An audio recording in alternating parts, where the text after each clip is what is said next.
بسم اللہ الرحمن الرحیم۔ منہج کارپوریشن جدہ برائے پروڈکشن و ڈسٹریبیوشن آپ حضرات کی خدمت میں قصص الانبیاء کا مبارک سلسلہ پیش کرنے کی سعادت حاصل کر رہا ہے۔ اب آپ اس مبارک سلسلے کا نواں حلقہ سماعت فرمائیں۔ یعنی وہ ابھی بھی وہ سمندر کا وہ علاقہ ہے کہ وہاں اب بھی پانی میں کوئی چیز زندہ نہیں رہتی، حالانکہ پانی موجود ہے لیکن کوئی چیز جاندار نہیں بچتی۔ تو اب جناب اس علاقے میں کریا ستوم تھا، اور یاد رکھیں کہ لفظ کریا عام طور پر تو ہم کہتے ہیں بستی کو، لیکن کریے کا اطلاق جو ہے کبھی کبھی شہر پر بھی ہوتا ہے، مدینے پر بھی ہوتا ہے، مصر پر بھی ہوتا ہے، جیسے مکہ ام القریٰ۔ اسی طرح یوسف علیہ السلام کے آپ قصے میں پڑھیں گے مسألہ القریۃ التی کنا فیہا، آپ کے بیٹے کہیں گے کہ حضرت ہم جس شہر میں تھے آپ وہاں سے پوچھ لیں، ہم نے تو کوئی زیادتی نہیں کی، تو وہ بستی میں تو نہیں تھے، وہ تو مصر میں۔ تو یہ کریہ ستوم جو ہے، الفاظ علماء لکھتے ہیں کتب سابقہ سے کہ یہ 5 بستیوں کا ایک مجموعہ تھا جس کو ستوم کہا جاتا تھا، اور اس دور میں بھی اس کی آبادی جو ہے صحیح روایات میں 1 لاکھ سے متجاوز تھی، بعض روایات میں 4 لاکھ بھی آئے، لیکن بہرحال صحیح روایات کا تقاضا یہ ہے کہ وہ 1 لاکھ سے زیادہ۔ اب جب فرشتے وہاں سے آئے تو راستے میں سیدنا لوط علیہ السلام کی بیٹی جو تھی وہ مسلمان تھی، وہ راستے میں اس نے دیکھا کہ یہ آدمی ناواقف ہیں اور پھر اتنا خوبصورت ہیں اور شباب ہیں، اور ان کے چہروں پہ ایسا جمال ہے جو ہم نے کبھی نہیں دیکھا اور نہ اس علاقے میں دیکھے گئے، اور ہمارے علاقے کی قوم جو ہے اس کے تو حالات بڑے خراب ہیں، تو لہذا اس نے کہا تم کون ہو؟ انہوں نے کہا ہم تو مسافر ہیں، مہمان۔ تو انہوں نے بیٹی نے کہا کہ اچھا ایسا کریں کہ آپ یہاں ٹھہر جائیں، میں لڑکی ہوں، میں آپ کو ساتھ لے کے نہیں جا سکتی، لیکن میں ابھی جا کے اپنے والد کو بتاتی ہوں۔ تو وہ بیٹی بیچاری ڈر گئی کہ کہیں یہ بیچارے آئے اور ہماری قوم جو ہے وہ بہت بری ہے۔ تو لوط علیہ السلام کی قوم جو تھی نا جی، وہ انتہائی خباثت کی آخری حدوں کو تھی۔ اس لیے قرآن میں آپ دیکھیں نا، کسی قوم کے بارے میں اتنی مذمت کے لفظ نہیں آئے جتنے قوم لوط کے بارے میں آئے ہیں۔ کہیں قرآن کہتا ہے ظالمین، کہیں قرآن کہتا ہے مسرفین، کہیں قرآن کہتا ہے مجرمین، کہیں قرآن کہتا ہے موذبین، یعنی کوئی ایسا لفظ نہیں جو ان کے حق میں استعمال نہیں، اتنا یعنی وہ گندی قوم۔ اور اسی لیے قرآن مجید نے کئی مقام پہ ان کے بارے میں کہا ہے کہ ساری دنیا میں سب سے پہلے، اس لیے حضرت لوط علیہ السلام نے اپنی قوم سے مخاطب ہو کے کہا تھا نا کہ انکم لتاتون الفاحشۃ ما سبقکم بها احد من العالمین، کہ ظالمو تم جو گناہ کرتے ہو نا، تم سے پہلے آج تک عالم میں کسی نے یہ گناہ سوچا ہی نہیں۔ اور اس قوم میں سب سے بڑی بیماری جو تھی نعوذ باللہ وہ لباست کی تھی کہ وہ مردوں کے ساتھ سب کھیلتے۔ اچھا، اس کے ساتھ اور بھی عجیب عجیب حرکات۔ ایک بات ان میں یہ بھی تھی کہ راستے میں بیٹھ جاتے اور جو بندہ گزرتا اس پر استہزاء کرتے، ٹھٹھا کرتے، بقول کرتے، کسی پہ کنکری پھینکتے، کسی پہ پتھر پھینکتے، کسی کو چراتے، یعنی مقصد ہے چھیڑتے۔ اور اسی طرح وَتَقْطَعُونَ السَّبِيلَ، اور چور بھی تھے، حرامی بھی تھے، ڈاکہ بھی مار لیتے، راستے میں جاتے ہوئے مسافر کو لوٹ بھی لیتے۔ اور دوسرا علماء نے لکھا ہے ان میں یہ بھی خباثت تھی کہ ان کے لباس جو ہے نا وہ عورتوں والا پہنتے، مرد ہو کے عورتوں والے کپڑے پہنتے۔ اور وَتَأْتُونَ فِي نَادِيكُمُ الْمُنْكَرَ، اور ایسے بدبخت تھے کہ اپنے جو ان کی مجلسیں تھی یا ان کے ہال تھے، بیٹھنے کی جگہ تھی، سب بیٹھے ہوئے اور ایک دوسرے کے سب نے برائی کر رہے ہیں۔ حتیٰ کہ کتنی گراوٹ کی بات ہے کہ یعنی مفسرین نے لکھا ہے کہ وہ ایسے بدبخت تھے کہ مجلس میں بیٹھ گئے ایسے سینکڑوں آدمی کٹھے بیٹھے ہوئے مقابلہ کرتے تھے کہ اچھا جی نیچے سے ہوا نکالنے میں، پد مارنے میں مقابلہ کرتے ہیں کون زیادہ مارتا ہے۔ اب یہ دیکھیں قوم اور سب سے بڑی افحش الفاحشہ جو تھی، سب سے بڑا گناہ جو تھا وہ یہ تھا کہ تعصون السکران، وہ لڑکوں کے ساتھ مردوں کے ساتھ ایک دوسرے کے ساتھ بدکھیری کرتے.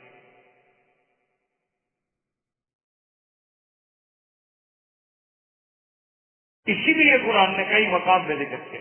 حضرت نوح علیہ حضرت انکم لتاتون الرجال شہوۃ من دون النساء، اس ظالموں تم عورتوں کو چھوڑ کر جو اللہ نے پیدا کی ہیں، تمہاری بیویاں گھر میں ہیں، ان کو چھوڑ کے تم لڑکوں سے بدکھیری کرتے. اس لیے مسئلہ سمجھ لیں کہ زنا بھی جرم ہے، لیکن یہ لواطت جو ہے یہ زنا سے بھی شدید جرم، یہ اس سے بھی شدید. اسی لیے حدیث مبارک میں ہے کہ من عمل قوم لوط، کہ جو شخص بھی قوم لوط والا عمل کرے فاقتلوا الفاعل والمفعول، یعنی اس کرنے والے کو بھی اور کرانے والے کو دونوں کو قتل کرے، سزا ہی کرے. اسی لیے امام احمد بن حنبل رحمۃ اللہ علیہ، امام شافعی رحمۃ اللہ علیہ کا یہی فتویٰ ہے کہ ان کو قتل کر دیا جائے. اور حضرت علی رضی اللہ تعالیٰ عنہ یہ فرماتے تھے کہ اس کو قتل کرنے کے بعد آگ میں جلا. ایسا برا فعل کرتا ہے. اور امام ابو حنیفہ رحمۃ اللہ علیہ کا فتویٰ یہ ہے کہ اگر خدا نہ خاصہ آج اس قوم میں کوئی بندہ اس گناہ میں مبتلا پایا جائے تو وہ کہتے ہیں کہ اس کو کسی اونچی جگہ پہ لے جاؤ، کسی مینار پہ لے جاؤ، کسی مکان پہ لے جاؤ، پہاڑ پہ لے جاؤ، اسی طرح اس کو گراؤ اور اوپر پتھروں کی بات. یعنی اتنا بڑا. اسی لیے حضور پاک نے فرمایا کہ جو آدمی اپنی بیوی کو بھی غلط راستے سے استعمال کرتا ہے وہ ملعون، فرمایا اس سے اللہ کی لعنت. تو یہ اتنا فاحشہ ہے اور اتنا کبھی ہے، لیکن خدا کی قدرت دیکھو ہمارے گناہوں کی سزا، کہ جیسے حضور نے فرمایا تھا نا صدق رسول اللہ، میرے مدنی کا فرمان جو ہے وہ سچا ہے. آپ نے فرمایا تتبعن سنن من قبلکم ذراعا بذراع شبرا بشبر ولو دخلوه جحر ذب لدخلتموه او كما قال النبی صلی اللہ علیہ وسلم. فرمایا میری امت بھی ہر وہ کام کرے گی جو پہلی امتیں کرتی، اور میں بالکل تو انہیں کی طرح چلو گے جو جو گناہ انہوں نے کیے ہیں تم بھی. اور فرمایا کہ اگر وہ کسی گوہ کی دل میں گھس گئے نا تم بھی گھس جاؤ. تو اسی لیے آج آپ دیکھ لیں کہ قوم لوط کا جو عمل تھا، جو لواطت کا عمل تھا، جو بد فطرتی عمل تھا، جو غیر فطری فعل تھا، آج امت محمد مصطفیٰ میں ایک عذاب بن کے ہے. ایک عذاب ہے. نہ مدرسے محفوظ ہیں، نہ سکول محفوظ ہیں، نہ یونیورسٹیاں محفوظ ہیں. اور اب مزید اس دور کے الیکٹرانک میڈیا نے جو انسانوں کو حیوانی سیکس میں مبتلا کیا ہے، اب جناب نہ گھر محفوظ ہیں نہ بیویاں محفوظ ہیں. انا للہ و انا الیہ راجعون. یہ اتنا بڑا جرم ہے کہ حضور نے فرمایا اقتلوہ، قتل کر دو اس بدبخت. زمین پہ رہنے کا کیا حق ہے؟ ایسا عمل کرتا ہے. اور حضرت علی رضی اللہ تعالی نے فرمایا کہ صرف قتل نہیں بلکہ فارقو ہو، جلا بھی دو. صرف اب دیکھیں اللہ معاف فرمایا دنیا میں ایسے باطل فرقے بھی ہیں، بعض روافض میں یعنی شیعہ میں بعض ایسے فرقے پیدا ہوئے ہیں کہ جنہوں نے نعوذ باللہ اپنی بیوی کے ساتھ یعنی اللہ معاف فرمائے غیر فطری کھیل کرنے کی اجازت دی. وہ کہتے ہیں جی بیوی ہے جب نکاح میں، یہ تھوڑا ہے کہ ایک حصہ تو نکاح میں ہو اور ایک حصہ نکاح میں نہ ہو. نعوذ باللہ ثم نعوذ باللہ. اور دوسرا انہوں نے استدلال جو ہے نعوذ باللہ اللہ کے قرآن کو بدل دیتے ہیں کہ جب قرآن پاک میں یہ آیا ہے، پوچھا گیا کہ بھئی ایک آدمی جو ہے اپنی بیوی کے ساتھ کیسے مل سکتا ہے، تو قرآن کہتے ہیں انا شئتم فاتوا حرثکم انا شئتم. وہ کہتے ہیں انا شئتم کا معنی یہ ہے کہ جس طرح سے چاہو.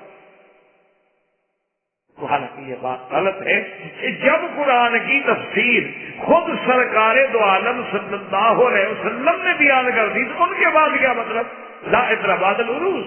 حضور کے فرمان کے بعد کون مولوی کو حق حاصل ہے کہ وہ قرآن کو بدلے؟ حضور پاک نے جب خود فرما دیا کہ بھئی انا شیخم کا معنی یہ ہے کہ میاں بیوی جو ہیں وہ کسی بھی حال میں بیٹھ کے لیٹ کے کھڑے ہو کے کوئی کیفیت بھی اختیار کر سکتے ہیں، لیکن فی سمام واحد، لیکن فرمایا خبردار جگہ ایک ہوگی، حق سکم جو کھیتی ہے جہاں سے بچہ پیدا ہو. اور قرآن نے بھی کہا باپو حق سکو، آؤ اپنی کھیتی والی جگہ. اور پھر حدیث میں یعنی وضاحتیں موجود ہیں کہ ایک مدینے کی لڑکی کی شادی جو تھی مکے والے سے ہو گئی. اس دور میں انصار مہاجرین کی شادیاں ہوتی تھی. اب جب شادی ہوئی تو مکے کے لوگ جو تھے وہ اپنی بیوی کو مختلف طریقوں کے ساتھ بٹھاتے تھے. تو اس نے اپنی بیوی سے خواہش کی، اس نے کہا کہ نہیں، ہم اہل مدینہ میں یہ رواج ہے نہیں. ہم اہل مدینہ کے لوگ جو ہیں بس وہ ٹھیک ہے، عورت ہے لیٹ گئی، بس بات ختم ہو گئی. کہا تم میری بیوی ہو؟ کہا ٹھیک ہے چاہے میں تمہاری بیوی ہوں، لیکن ہمارے مدینے منورہ میں یہ آداب کے خلاف ہے. لیکن ایسی چیز ہے تو پھر حضور صلی اللہ علیہ وسلم سے پوچھتے ہیں اللہ حق حق میں کیا شرم ہے بھائی. لیکن آج اگر کوئی مولوی مسئلہ بیان کرنا، لوگ کہتے ہیں دیکھو جی یہ عجیب بات ہے، کیسے مسئلے بیان کر رہے ہیں. وجہ کیا ہے کہ آج ہمیں حق سے تو شرم آتا ہے لیکن ظلم اور گناہ سے شرم نہیں آتا. یعنی آپ یقین کریں، اللہ معاف فرمائے، آج بھی اگر آپ یعنی سفر کر رہے ہوں، اپنی بیوی ساتھ ہو، مدینہ جا رہے ہوں، تو آپ کبھی جرت کر کے بیوی سے نہیں کہیں گے کہ آپ میری جذبات ہیں یا خواہش ہو رہی ہے. کبھی نہیں کہیں گے. خواہش ہو بھی آپ نہیں کہیں گے. یہ آپ بیوی کیا کہیں گی؟ ایسا بیوقوف آدمی ہے، مدینے جائیں گے، چلو مکان ہے، ہوٹل ہے، کمرہ ہے، لیں گے، دیکھا جائے گا. یہ کیا راستے میں کہتے ہیں مجھے خواہش ہو رہی ہے؟ حالانکہ اس کی بیوی ہے، حق ہے. اللہ کے نبی نے اگر اپنی بیویوں کو مزدلفہ سے رات کو بھیج دیا، اور بیویاں کہتی ہیں کہ ہم نے جلدی جلدی رات میں پہنچ کے صبح عین طلوع فجر کے ساتھ کنکریاں مار کے قربانی کر کے احلال کرا لیا کہ پتہ نہیں حضور ہمیں بلا لیں تو ہم کیا کریں گے. حلال تو حلال ہے، اس میں کیا شرم ہے. لیکن خدا نہ کرے اگر کسی آدمی کو راستے میں ایسے کوئی نوجوان لڑکی مل جائے تو کوئی بھی شرم نہیں کرے گا. یعنی ہمیں حرام سے شرم نہیں ہے، حلال سے شرم ہے. دین کا مسئلہ ہم نہیں پوچھیں گے، ساری زندگی ہم غلطی کرتے رہیں گے، کبھی نہیں پوچھیں گے کہ حیض سے غسل کرنے کا طریقہ کیا ہے. آج آپ جا کے گھر میں تسلی کرنے کی ان کو آتا ہے، اور اگر نہیں آتا تو پھر غسل صحیح نہیں ہوا تو باقی صحیح کیسے ہوئی. آج آپ یقین فرمائیں بغیر کسی اعتراض کے، یعنی یہ نہیں کہ آپ پہ میں اعتراض کروں، میرا بھی گھر ایسے ہو سکتا ہے. آپ اپنی بیوی سے پوچھیں کہ غسل کے فرائض کتنی ہیں، واجبات کتنی ہیں، سنتیں کتنی. اگر وہ آپ کو بتا دیں نا تو اگلے درس میں انشاءاللہ مٹھائی دوں گا میں آپ کو. مٹھائی میرے جیسے سب کچھ. آپ تو پڑھے لکھے ہیں، جب اگر ہمارا گھر کا یہ حال ہوگا تو آپ خود توقع کریں کہ جاہلوں کا کیا حال ہوگا. بھائی آپ کے حال ہم کا تعلیم ہے، تعلیم چاہے اردو کی ہو انگریزی ہو، علم تو علم ہے نا. آپ کوئی بھی کتاب لے کے الحمدللہ پڑھ سکتے ہیں دین کو سمجھا. لیکن آپ بلا مجھے آپ پر اعتبار ہے، آپ جھوٹ نہیں بولیں گے. آپ ان سے پوچھ رہے ہیں کہ غسل کے فرائض کتنی ہیں، واجبات کتنی ہیں، سنتیں کتنی. مستحبات میں مستحبات ذرا لمبے ہوتے ہیں، وہ نہیں یاد رکھ سکیں گے. تو صرف یہ 3 چیزیں، فرائض کتنی ہیں، واجبات کتنی ہیں، اور سنتیں کتنی ہیں. اگر ان کو آتی ہوں نا جی آپ دیکھ لیجیے گا، جن جن کو صحیح جواب آئے گا ان کو مٹھائی میں دوں گا. میری بیٹی ہے، میری بہن ہے، میرا بھی حق ہے. اور اگر نہ آئے تو ذرا ٹھنڈے دل سے سوچ لیجیے گا کہ اگر پاکی نہ ہو تو نماز ہو گئی، اور اگر پاکی نہ ہو تو ان کی عبادت ہوگی. یہ معمولی مسئلہ نہیں ہے، یہ اہمیت والے مسائل. تو اس لیے ہمیشہ یاد رکھیں کہ اللہ تبارک و تعالیٰ کے دین میں ایسی چیزوں کا کوئی شرم نہیں. تو یہ سب سے بڑا گناہ ہے لباست، چاہے آدمی مرد سے کرے یا عورت سے کرے، یا مرد اپنی بیوی سے یا کسی عورت سے کرے. یہ افحشل فاحشہ ہے، اور اس فاحشہ کی بنیاد رکھنے والے کون ہیں؟ قوم لوط. اب حضرت لوط علیہ السلام آئے، انہوں نے آگے دیکھا مہمان ہیں، ملے، پوچھا السلام علیکم. قوم نے کہا جی مہمان ہیں. نے کہا اچھا مہمان ہوں، اب لوط علیہ السلام کہتے ہیں کہ میں یہ کہہ بھی نہیں سکتا کہ مہمان ہیں میرے پاس نہ ہو، مہمانوں کو کون روکے؟ اور پھر قوم سے بھی خوف ہے کہ میری قوم کا تو یہ حال ہے۔ خیر ان کو لے کے چل پڑے اور کہتے آئے کہ یہ علاقہ تو ایسا ہے اور یہاں کے لوگ ایسے ہیں اور ان کے عادات ایسے ہیں اور یہ بڑے بری افدا کے لیے مہمان خود سمجھ جائیں اور خود کہتے ہیں اچھا جی السلام علیکم، ہم اس بستی میں نہیں جاتے، ہم ادھر جاتے ہیں، اور اپنی زبان سے یہ نہ کہیں کہ میرے گھر میں نہ آؤ۔ کبھی مہمان کو روکنا تو آداب نبوت کے خلاف ہے۔ اچھا لیکن مہمان بھی ماشاءاللہ پکے وہ سنتے رہے اور چل رہے ہیں ساتھ ساتھ بالکل بغیر کسی بات، حتیٰ کہ لوط علیہ السلام کے گھر میں پہنچ گئے۔ اور جب لوط علیہ السلام کے گھر میں پہنچ گئے تو ان کی بیوی نے جا کے قوم کو خبر کر دی، کیونکہ بیوی کافرہ تھی۔ اسی لیے قرآن نے کہا ضرب الله مثلا للذين كفروا امرأة نوح وامرأة لوط كانتا تحت عبدين من عبادنا صالحين فخانتاهما فلم يغنيا عنهما من الله شيئا وقيل ادخلا النار مع الداخلين۔ اللہ تبارک و تعالیٰ کہتا ہے قرآن میں مثال بیان کی کہ نوح کی بیوی بھی لوط کی بیوی دونوں کافرہ ہیں، اور دیکھو ایک کا نام بالغہ ہے اور ایک کا نام بالغہ ہے، دونوں کافرہ۔ فخانتاہما، دونوں نے خیانت کی، لیکن سمجھ لو کہ نبی کی بیوی کافرہ تو ہو سکتی ہے لیکن گناہگار بھی ہو سکتی، زانیہ نہیں ہو سکتی، کیونکہ وہ تو نبی کی تہمت ہے کہ نبی کے گھر میں عورت اور زانیہ۔ ہاں کفر ہونا الگ بات ہے، ہاں کوئی مسلمان ہوتا ہے کوئی کافر ہوتا ہے۔ تو اس بیوی نے جا کے ان کو خبر دی، اس نے کہا کہ ایسے خوبصورت لڑکے تو میں نے آج تک دیکھے نہیں جو آج لوط کے گھر میں ہیں۔ اچھا تو کون جناب تو وَجَاءَهُ قَوْمُهُ يُهْرَعُونَ إِلَيْهِ وَمِن قَبْلُ كَانُوا يَعْمَلُونَ السَّيِّئَاتِ۔ قوم کو جب پتہ لگا تو دوڑ پڑے اور لوط علیہ السلام کے گھر کو گھیر لیا، اور اللہ کہتا ہے پہلے بھی تو اس برائی میں مبتلا تھے، اب ان کو پتہ لگا کہ خوبصورت لڑکے آ گئے ہیں تو اب کہاں سمجھ کر جائے۔ تو جب وہاں آئے لوط علیہ السلام سے کہا کہ بھائی اپنے مہمان جو ہیں نکالو، نکال خدا کا خوف کرو، اللہ سے ڈرو۔ قال یا قوم هؤلاء بناتی هن اطہر لکم۔ لوط علیہ السلام نے فرمایا کہ ظالمو یہ میری بیٹیاں جو ہیں تمہارے لیے پاک ہیں، لیکن یاد رکھو اس کا مطلب یہ نہیں کہ لوط علیہ السلام نے اپنی بیٹیاں پیش کی، آپ کی تو دو بیٹیاں ہیں، نعوذ باللہ ساری قوم کو دو بیٹیاں پیش کر رہے ہیں، یہ ظلم ہے، حالت ہے اور نبی پر تہمت ہے۔ مانا یہ ہوتا ہے کہ جو بھی لڑکی ہو، جو بھی کسی کی بیوی ہے، کچھ ہے کہ تمہارے سے نبی کی بیٹی ہے، جیسے قرآن کہتا ہے کہ نبی کی بیویاں تمہاری مائیں ہیں، وازواجہ امہاتکم، تو جب نبی کی بیویاں ہماری مائیں ہیں تو ہم ان کے کیا ہوئے؟ بیٹے ہوئے۔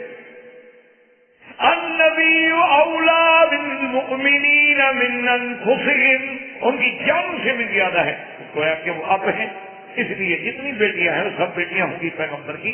اس لیے اللہ کے نبی نے کہا ظالمو تمہارے گھر میں بیویاں موجود ہیں، عورتیں موجود ہیں، تم ان کو چھوڑ کے کیا کہہ رہے؟ فاتقوا اللہ ولا تخزون فی ضیفی الیس منکم رجل رشید۔ انہوں نے کہا ظالمو اللہ سے ڈرو، مجھے مہمانوں کے بارے میں رسوا نہ کرو، میرے گھر میں عزت والے مہمان ہیں، تم کیا کہہ رہے ہو؟ مجھے بھی رسوائی سے بچاؤ۔ کیا تم نے کوئی ایک بندہ بھی نہیں جس کو عقل آئے، بات سمجھے کہ کیا کہہ رہے ہو؟ قالوا لقد علمت ما لنا في بناتك من حق وانك لتعلم ما نريد۔ اب قوم کی بے حیائی کا عالم دیکھیں، جب آدمی گناہوں میں بڑھ جاتا ہے تو اللہ پردے ڈال دیتا ہے، اللہ دلوں پہ مہرے لا دیتا ہے۔ اب نبی کو کہتے ہیں کہ اے لوط علیہ السلام آپ کو پتا ہے ہمیں لڑکیوں سے عورتوں سے تو غرض بھی نہیں، خواہش بھی نہیں، تم تو جانتے ہو کہ ہم کیا چاہتے ہیں، ہمیں تو لڑکے چاہیے، ہم کیا کریں عورتوں کو؟ عجیب بات ہے، تمہیں پتا نہیں؟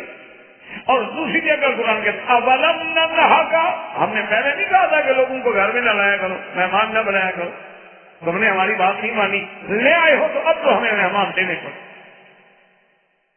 قال لو ان لی بکم قوة او آوی الی رکن شدید. اب حضرت لوط گھبرائے اور کہنے لگے اے قوم، ہائے کاش میرے پاس کوئی طاقت ہوتی، یا میں بھی کسی قبیلہ کسی طاقتور قوم کے ساتھ تعلق رکھتا تو تمہارا مقابلہ کرتا. اب میں اکیلا بندہ کیسے اپنے مہمانوں کی عزت کو بچاؤں؟ اسی لیے حضور نے فرمایا کہ رحم اللہ لوطا، اللہ ہمارے بھائی لوط پہ رحمت کرے. دیکھو کیسے بیچارے مجبور ہو کے کہہ رہے تھے. اس کے بعد یاد رکھیں پھر اس قصے کے بعد اللہ نے پھر نبی نہیں بھیجا مگر کسی خاص قبیلے میں. اس کے بعد پھر کتنے نبی آئے تو کسی قوم میں آئے کہ چلو کوئی دشمنی کرنے والا ہو تو کوئی ساتھ کھڑے ہونے والا بھی تو ہوتا. اب جب لوط علیہ السلام گھبرا گئے، یعنی مقصد یہ تھا کہ اللہ تو اپنی سنت پوری کر رہے تھے کہ عذاب اس وقت تک نہیں کریں گے جب تک کہ حجت پوری نہ ہو جائے کہ فرشتوں کے سامنے، اللہ کے نبی کے سامنے قوم نے آ کے اپنے گناہوں کا صرف یہ نہیں کہ اقرار کیا بلکہ بے حیائی کی انتہا کر دی. نبی سے کہتے ہیں لڑکے ہمارے ضبط کرو برائی کری، اور کھل کے کہتے ہیں آپ کو پتا ہے ہم نے کیا کرنا. اب حضرت لوط علیہ السلام جب گھبرائے اور پریشان ہوئے تو اللہ نے حکم دیا فرشتوں کو کہ قالوا یا لوط انا رسل ربک لن یصلوا الیک. انہوں نے کہا لوط علیہ السلام کیوں گھبراتے ہو، ہم تو فرشتے ہیں، ہمیں اللہ نے بھیجا ہے، ہم بندے نہیں ہیں. آپ بالکل نہ گھبرائیں، ہمارا تو خیر یہ کیا بگاڑے گا، تمہاری طرف بھی نہیں آ سکتے، ان کو بھی یہ طاقت نہیں ہے کہ تمہیں ہاتھ لگا کے دیکھو. آپ کو صرف اللہ کی طرف سے یہ حکم ہے کہ رات کے آخری حصے میں آپ اپنے بچوں کو لے کے بستی سے نکل جائیں، چھوڑ دیں، اور یہ بھی حکم ہے کہ جب نکل جائیں تو پھر مڑ کے نہیں دیکھنا پیچھے، پھر ان پہ راہ نہیں کھانا، پھر ان کی طرف نظر نہیں ڈالنی، بس آپ دیں. اور لکھا ہے روایات میں فخرج جبریل علیہ السلام فطمس علی اعینہم، حضرت جبریل علیہ السلام باہر آئے اور اپنا ہاتھ مارا ان کی آنکھوں پہ، سب کی آنکھیں اندھی ہو گئی. اب جناب اندھے ہو کے دیواریں پکڑ کے دھکے کھا کھا کے بھاگ رہے ہیں، لیکن کہتے پھر بھی ہیں ہاں لوط علیہ السلام آج تو تم نے جادو کر دیا، ہم کل آئیں گے چھوڑیں گے نہیں. دیواریں پکڑ پکڑ کے جا رہے ہیں لیکن بے حیائی کی انتہا ہو. اور اس کے بعد فرشتوں نے کہا فَأَسْرِ بِأَهْلِكَ بِقِطْعٍ مِّنَ اللَّيْلِ وَلَا يَلْتَفِتْ مِنكُمْ أَحَدٌ إِلَّا امْرَأَتَكَ إِنَّهُ مُصِيبُهَا مَا أَصَابَهُمْ إِنَّ مَوْعِدَهُمُ الصُّبْحُ أَلَيْسَ الصُّبْحُ بِقَرِيبٍ. فرشتوں نے کہا آپ مڑ کے نہ دیکھنا، لیکن آپ کی بیوی جو ہے وہ نہیں بچ سکے گی اللہ کے عذاب سے، کیونکہ وہ خیانت کر کے ان کے ساتھ مل چکی ہے، اور ان کی بربادی کا وقت جو ہے وہ صبح کا وقت ہے. اور علماء نے لکھا ہے مفسرین نے کہ جب صبح کا وقت ہوا اللہ نے حکم دیا فرشتے کو جبریل علیہ السلام کو، اور آپ نے اپنے پروں کو داخل کیا تو قوم الارض، ان بستیوں کے بالکل نیچے جو جڑیں تھیں وہاں سے اپنے پروں پہ اٹھایا حضرت جبریل علیہ السلام نے. اور حدیث مبارک میں آتا ہے اتنے آسمان کے قریب ہو گئے کہ ان الملائکۃ سمعوا نباح کلابہم، کہ حتیٰ کہ فرشتوں نے بھی ان کے کتوں کی بھونکنے کی آوازیں اور ان کے مرغوں کی آوازیں سنی. اور بعض روایت میں ہے کہ انہم سمعوا تسبیح الملائکہ، انہوں نے بھی ملائکہ کی تسبیح کی آوازیں سنی. جب اتنے اونچے چلے اللہ نے حکم دیا کہ الٹ. اب اتنی دور سے فرماتے ہیں فلما جاء امرنا جعلنا عالیہا سافلہا، کہ جب اللہ کا حکم آ گیا، وقت مقرر آ گیا، پھر اٹھا کے اونھا گرایا گیا.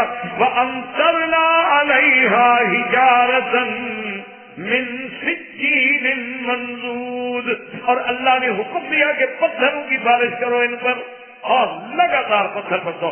مُصَوَّمَةً عِندَ رَبِّكَ، اور ہر پتھر پہ نشانی ہے، ہر پتھر پہ نام لکھا ہوا ہے کہ یہ فلاں پہ لگنا ہے، فلاں پہ پہنچنا ہے. وَمَا هِيَ مِنَ الظَّالِمِينَ بِبَعِيدٍ.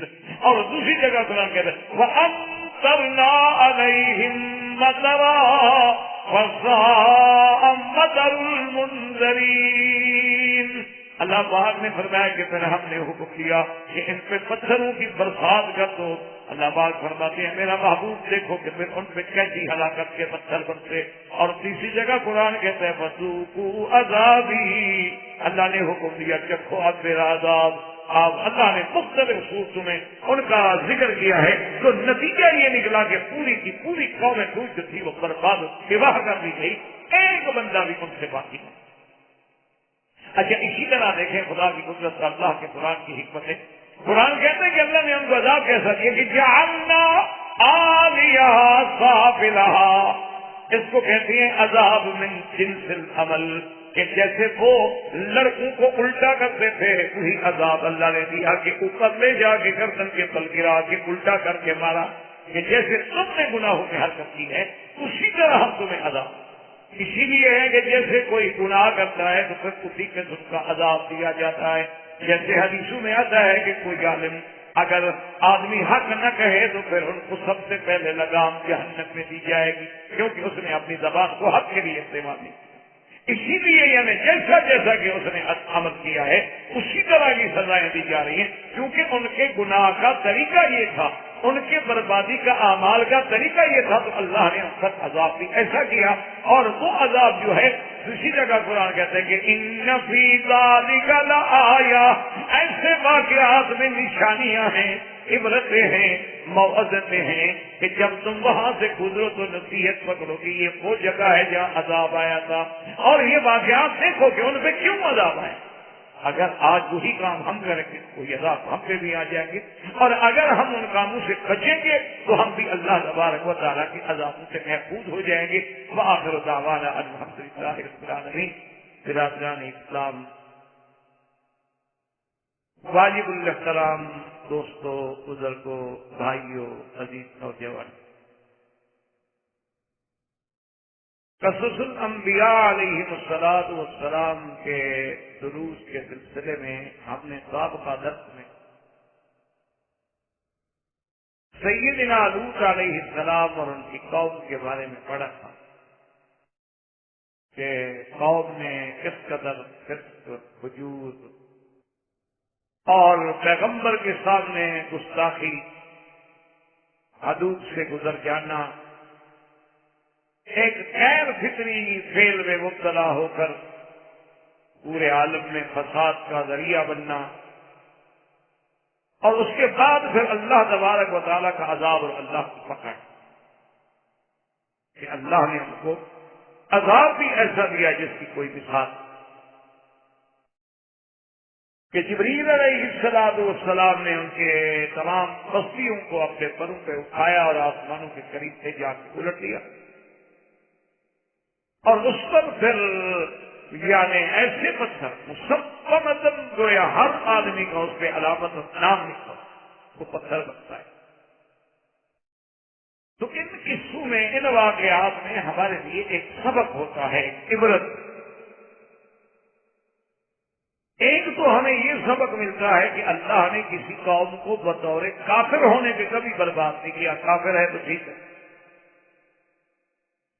لیکن جب کفر کے ساتھ ظلم اور جرائم کا ارتکاب ہو تو پھر اللہ کا عذاب آتا. اور تب یہ اللہ کی دنیا ہے, مخلوق ہے, زمین ہے, اس میں کافر بھی رہیں گے, مسلمان بھی رہیں گے. ہوائیں چلیں گی, آپ کو بھی لگتی ہیں, کافروں کو بھی لگتی ہے. پانی برستا ہے, آپ کی زمین میں بھی برستا ہے اور ہندو کی زمین میں بھی برستا ہے. کیوں؟ وہ تو مخلوق ہے. اللہ مخلوق تو مخلوق ہوتی, لیکن جب کفر کے ساتھ آدمی کافر ہونے کے ساتھ ساتھ ظالم بن جائے, مجرم بن جائے, پھر اللہ کا سنت اللہ ہے کہ پھر اللہ اپنے عذاب میں پکڑ فرما. اور ساتھ ہمیں یہ سبق بھی ملا کہ لوط علیہ السلام نبی کی بیوی ہے, لیکن جب عذاب آیا تو وہ بھی نہ بچی, کیونکہ وہ ان جرائم میں ان کی معاون تھی اور خیانت کرتی تھی, کافرہ تھی. تو اللہ کی پکڑ جب آئی تو نوح علیہ السلام یا لوط علیہ السلام اپنی بیوی کو بھی نہیں چھڑا سکے. تو یہ بھی ہمیں سبق ملا کہ جب اللہ کے عذاب آتے ہیں تو اللہ کے سوا بس کوئی چھڑا نہیں. اور اسی طرح ان قصوں میں قصص الانبیاء ہمارے لیے بھی اور سب سے زیادہ سرکار دو عالم سیدنا محمد رسول اللہ صلی اللہ علیہ وسلم کے دل کے لیے تسلی ہوتی ہے کہ میرے محبوب آپ نہ گھبرائیں، پہلے بھی قومیں ایسا کریں. یہ کوئی ایسی چیز نہیں ہے کہ جو نئی پیدا ہوئی ہو، بلکہ پہلی امتیں جو گزری ہیں اور پہلی قومیں جو گزری ہیں انہوں نے بھی ایسے ایسے جرائم کا ارتکاب کیا. تو آپ غم نہ کریں، جیسے ان پیغمبروں نے صبر کیا آپ بھی صبر. اور اس میں اس بات رسالت محمد مصطفیٰ صلی اللہ علیہ وسلم بھی ہوتا ہے کہ بھی حضور مکے میں رہنے والے، مکے میں پیدا ہوئے، کوئی یونیورسٹی نہیں، کوئی مواصلات کا ذریعہ نہیں، کوئی ہاتف نہیں، کوئی سیٹلائٹ نہیں، اور آپ خبر دیتے ہیں کبھی ہمیں قوم نوح علیہ السلام کی اور کبھی قوم عاد کی اور کبھی قوم سمود کی اور کبھی قوم لوط کی اور کبھی قصہ یوسف کی. تو یہ دلیل ہے کہ بھی اللہ نے آپ کو خبر دیا اور تو کوئی ذریعہ ہے نہیں. اور اس میں اور جو فائدہ ہوتا ہے وہ یہ بھی ہے کہ کیا حضور صلی اللہ علیہ وسلم جو ہمیں قصہ سنایا ہے مثلا لوط علیہ السلام کا یا یوسف علیہ السلام کا، آج 1400 سال کے بعد دنیا کی کوئی طاقت اس میں کوئی ایک بھی جھوٹی بات پکڑ سکی کہ جی یہ بات غلط. اس سے دلیل ثابت ہوتے کہ نا جی ایک آدمی حضور کو نبی نہیں مانتا، ہم تو نبی مانتے ہیں، غلام ہے، ہمارے لیے تو حضور پاک کا حکم ہے، حکم خدا ہے. لیکن اگر کوئی آدمی حضور کی نبوت کا قائل نہیں تو اسے تو یہ حق پہنچتا ہے کہ بھئی وہ چیلنج کرتے ہیں ہم اسے کہ بھئی حضور پاک نے جو خبر دی ہے نوح علیہ السلام کے بارے میں بتلاؤ وہ غلط تھی. اب تو تمہارے پاس وسائل موجود ہیں، اب تو تم یہ بھی بتا سکتے ہو کہ یہ درخت کتنا ہزار سال پرانا ہے. اب تو تم ہڈیوں کے ڈھانچے دیکھ کر بھی یہ بتا سکتے ہو کہ ڈینوسار کتنے پرانے ہیں. تو کیا ہمارے پیغمبر نے جو خبر دی ہے کوئی ایک تو جھوٹی ثابت کرو نا.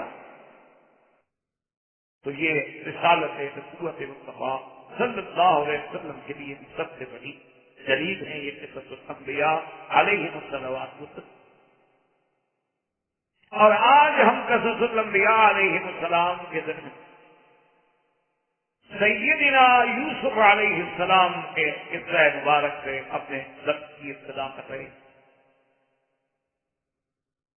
تو سیدنا یوسف علیہ السلام کا قصہ جو ہے یہ عظیم اور عجیب قصہ، اور خدا کی شان دیکھیں کہ یہ سورت یوسف علیہ السلام جو ہے یہ سورت مکی.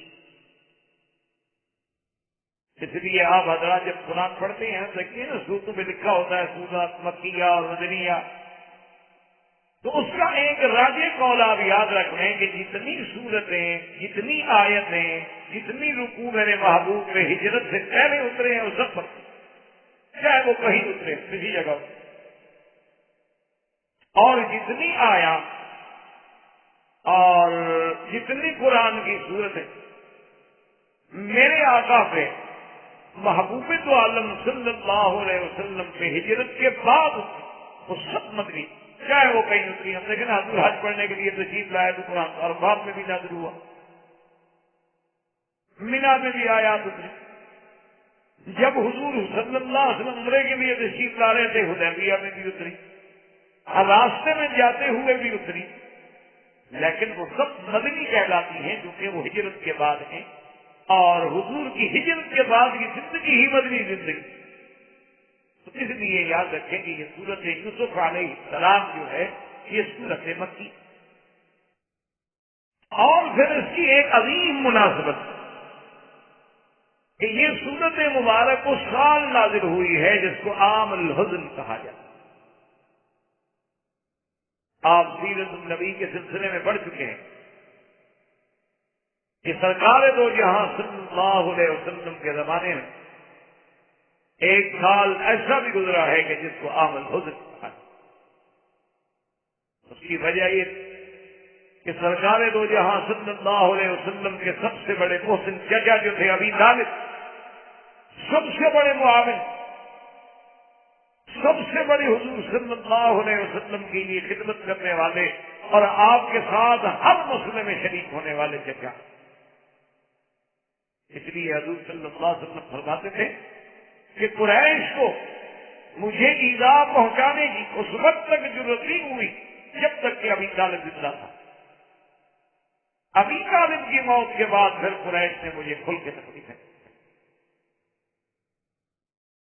تو یہ ابی طالب وہ ہیں جو حضور کے لیے شیب ابی طالب میں آپ کے لیے آپ جب بیکارڈ ہوا تو کوئی حضور سے تھا.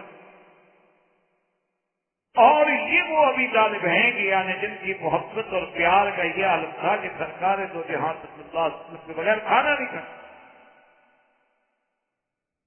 اب ابی طالب جب فوت ہو گئے اور پھر فوت بھی ایسے حال میں ہوئے کہ اسلام نہ لا سکے, کلمہ نہ پڑھ سکے, جو حضور کے لیے سب سے بڑا غم, جو سب سے بڑا حضور کے لیے ہم تھا. دیکھو نا جی, اصولی سی بات ہوتی ہے کہ وہ ایک حدیث مبارک میں آتا ہے کہ ایک عورت آئی, اس نے آگے سرکار دو جہاں صلی اللہ علیہ وسلم سے جہاد کے بعد پوچھا کہ یا رسول اللہ میرا ایک نوجوان ایک ہی بیٹا تھا اور وہ اسی جہاد میں شہید ہو گیا, میں صرف اس لیے حاضر ہوئی ہوں کہ آپ مجھے یہ بتا دیں کہ اللہ نے میرے بیٹے کی قربانی قبول فرما دی ہے, وہ جنت میں ہے, بس صرف یہ پوچھنے کے لیے. حضور پاک صلی اللہ علیہ وسلم نے فرمایا کہ اللہ کی بندی ان للہ جنان, اللہ کے ہاں تو کئی جنتیں ہیں, وانہ لفی الفردوس الاعلی, تیرا بیٹا تو سب سے اعلیٰ جنت. نے کہا تو بس مجھے اتنی کہا کہ اگر قربانی ہماری قبول ہوگی, میرا بیٹا شہید ہو گیا, اللہ راضی ہو گیا, وہ جنت میں پہنچ گیا, خلاص, پھر غم کی کیا بات, پھر غم کی کیا بات. موت تو آنی ہے, موت سے کس کو مفر. اور اگر اللہ عزت کی موت سے, شہادت کی موت سے, اللہ جنتی والی موت سے, پھر کیا کہہ دیا. اسی لیے حضرت بلال رضی اللہ تعالیٰ عنہ کہ جب موت کی گھڑی آئی تو ایک ساتھی نے کہا کہ بھئی آپ تو بڑے خوش نظر آ رہے ہیں, حالانکہ یہ آپ کا تو بڑا آخر وقت ہے. اور میں قدم میں رکھے احبام کیوں اداس ہوں, کل ہم اپنے دوستوں کے بعد اپنے محبوب کے پاس جا رہے ہیں, خوش ہونے کا وقت ہے بڑا رونے کا وقت. اسی لیے سیدنا عثمان رضی اللہ تعالی عنہ جب آپ کا محاصرہ کیا گیا اور بالکل وقت قریب آ گیا, حالانکہ آپ یعنی سمجھتے ہیں کہ حضرت عثمان خلیفہ وقت ہیں, اور حضرت عثمان رضی اللہ تعالیٰ عنہ کے زمانے میں اسلام کہاں پہنچ گیا, چین تک, دنیا تک, ساری دنیا اسلام کے زیر لگی آ گئی. تو مدینہ منورہ میں 500-600 باغیوں کو کنٹرول کرنا حضرت عثمان کے لیے کون سی بڑی بات تھی. یعنی اگر آپ یقین فرمائیں, آج بھی تاریخ اٹھا کے دیکھ لیں کہ ان کا زیادہ سے زیادہ عدد جو ہے وہ 600 سے نہیں بڑھتا, اور 600 کے 600 سارے مدینے میں بھی موجود نہیں تھے.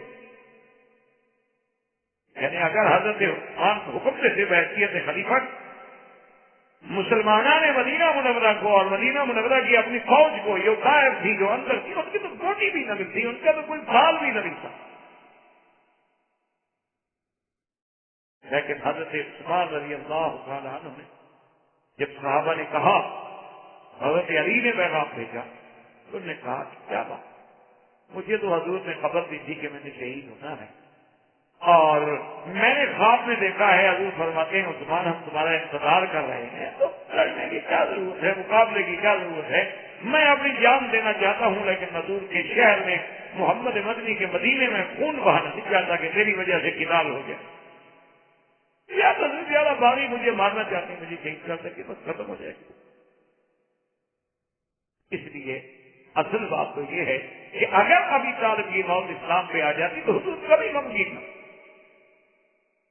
اس لیے سرکار دو عالم صلی اللہ علیہ وسلم جب ابھی طالب کے پاس بیٹھے اور نصیحت کی اور فرمایا کہ یا اب کل کلمۃ احاج بہا عند اللہ, آپ ایک دفعہ تو کلمہ پڑھ لیں نا, مجھے اللہ کے آگے حجت کرنے والا تو بنا دیں, میں کہہ تو سکوں کہ میرا چاچا کلمہ پڑھ کے فوت ہوا ہے.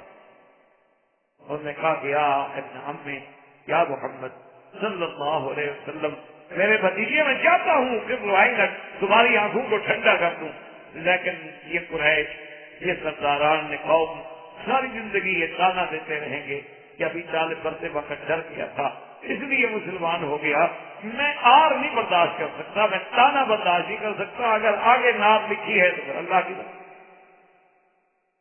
اس لیے حضور اٹھے اور حضور پہ حد مقید تھے، جس پہ اللہ نے قرآن نازل فرمایا کہ انک لا تہدی من احببت ولکن اللہ یہدی من یشاء۔ محمد مدنی صلی اللہ علیہ وسلم، ہدایت ہمارے ہاتھ میں ہے، یہ تو نہیں کہ جس کو آپ چاہیں ہدایت دے دیں، یہ تو اللہ کی مرضی ہے جس کو چاہے۔ اس لیے جب ابی طالب فوت ہوئے تو یہ عام الحزن بن گیا حضور صلی اللہ علیہ وسلم کے لیے سب سے بڑا پہاڑ۔ اچھا، اور خدا کی شان دیکھیں کہ 3 دن کے بعد بھی خدیجہ فوت، یعنی ابی طالب کی موت کے فوراً بعد 3 دن نہیں گزرے کہ سیدہ خدیجہ کبریٰ رضی اللہ تعالیٰ عنہا وفات پا گئی۔ اور سیدہ خدیجہ کی وفات جو ہے وہ اتنا عظیم بات ہے کہ وہ تو محسن اسلام ہے۔ سیدہ خدیجہ کبریٰ رضی اللہ تعالیٰ عنہ محسنہ محمد مصطفیٰ ہے۔ اسی لیے ایک دفعہ جب بی بی عائشہ نے تھوڑا اپنے محبت میں آ کے ذرا سخت لفظ بھی حضور کے سامنے عرض کر دیے کہ یا رسول اللہ، آپ ہر وقت خدیجہ کی بات یاد فرماتے رہتے ہیں، ہاکذا قالت خدیجہ وہاکذا عملت خدیجہ وہاکذا فعلت خدیجہ، خدیجہ خدیجہ۔ یا رسول اللہ، کیا ایک بوڑھی عورت تھی اور 2 شادیاں پہلے اس کی ہو چکی تھی اور 40 سال کی عمر تھی جب آپ سے شادی ہوئی، اور پھر وہ فوت بھی ہو گئی، اب آپ ہر وقت اسے یاد فرماتے رہتے ہیں۔ یہ ہمارے لیے تو بڑی بات ہے نا، اس وقت کے لیے تو بڑا مسئلہ ہے نا کہ اس کے سامنے بیٹھ کے اس کا محبوب جو ہے دوسری بیوی کو یاد کرے۔ حضور پاک کا چہرہ اس بار سرخ ہو گیا، فرمایا عائشہ تمہیں پتہ کیا کہہ رہی ہو، کیا کہہ رہی ہو، تم سب کی کیا حیثیت، تم سب نے تو میرا ساتھ اس وقت دیا ہے جب اسلام کو اللہ نے عزت دے دی اور غلبہ دے دیا، اور خدیجہ نے تو میرا ساتھ اس وقت دیا ہے جب اللہ کے سوا محمد مصطفیٰ کا کوئی نہیں تھا۔ کیا کرتے ہو، خدیجہ کا مقابلہ کر سکتے؟ سیدہ خدیجہ الکبریٰ نے تو میرا ساتھ اس وقت دیا، مالی طور پہ، جانی طور پہ، ہر قربانی دی ہے کہ جب اللہ کے نبی کے ساتھ کوئی بھی نہیں مکے میں، تو خدیجہ کا کیا مقابلہ؟ اسی لیے سرکار دو جہاں نے فرمایا کہ کابل من الرجال کثیرون، فرمایا کہ مردوں میں تو اللہ نے بڑے لوگ بھیجے نا، بڑے کامل بھیجے، نبی بھیجے، رسول بھیجے، پیغمبر بھیجے، اولیاء اللہ آئے، اور ولم یکمل من النساء الا 4، لیکن عورتوں میں تو صرف 4 عورتیں ہیں جن کو یہ کہا جا سکتا ہے کہ وہ بھی کامل تھی، ورنہ مردوں میں تو لاکھ ہو۔ اور وہ عورتیں کون تھی؟ فرمایا آسیہ زوجۃ فرعون، مریم ام عیسیٰ علیہ السلام، سیدہ خدیجہ الکبریٰ و سیدہ فاطمہ الزہراء رضوان اللہ علیہم اجمعین۔ حضور نے فرمایا لاکھوں رجال پیدا ہوئے ہیں، لیکن عورتوں میں اگر کوئی کمال کو پہنچا ہے تو یہ 4 عورتیں ہیں، اور ان میں بھی سیدہ خدیجہ الکبریٰ۔ اسی لیے علماء نے لکھا ہے کہ اگر دیکھا جائے تو عورتوں میں سمجھ والی عورتیں بہت ہی کم گزری۔ ان نے فرمایا کہ ایک تو ان میں سیدہ خدیجہ کہ جس نے 25 سال کی عمر میں ہے ابھی حضرت صلی اللہ علیہ وسلم، ابھی تو نبوت نہیں ملی، نبوت تو 40 سال میں ملی، 25 سال کی عمر میں حضور کو دیکھا اور دل میں بات سمجھ لی، بٹھا لی کہ آپ کی کوئی شان ہے۔ 25 سال کی عمر ہے، ابھی آپ کو نبوت نہیں ملی، اعلان نبوت نہیں ہوا، اور حضور کا عین عنفوان شباب ہے۔ اور دیکھیں عورت ہو کے کتنی سمجھداری سے کام لیا، کتنی پلاننگ کی۔ آدمی بھیجا کہ حضور سارے مکے والے تجارت کرتے ہیں، آپ تجارت کیوں نہیں؟ تجارت کرنا بڑی اچھی بات، بزنس کرنا تو اچھی بات۔ اور ایسے بھی روایات میں آتا ہے کہ اللہ نے تقریباً یوں سمجھے کہ 10 حصے جو ہیں برکت کے وہ تو تجارت میں رکھتے۔ تو حضور نے فرمایا کہ بات تو ٹھیک ہے، میرا بھی دل چاہتا ہے، لیکن میں کیسے تجارت کروں، میرے پاس تو پیسہ نہیں، پیسے کے بغیر کیسے تجارت؟ تو سیدہ خدیجہ نے پیغام بھیجا کہ لا تحزن، حضور آپ غم نہ کریں، میں پیسے دیتی ہوں، میرے پیسے سے سامان لے جائیں۔ اور جیسے قریش لے جاتے ہیں کہ مکے سے لے گئے اور پھر وہاں سے یا شام سے لے آئے اور مکے میں آ کے بھیجی. اچھا حضور تیار ہو گئے.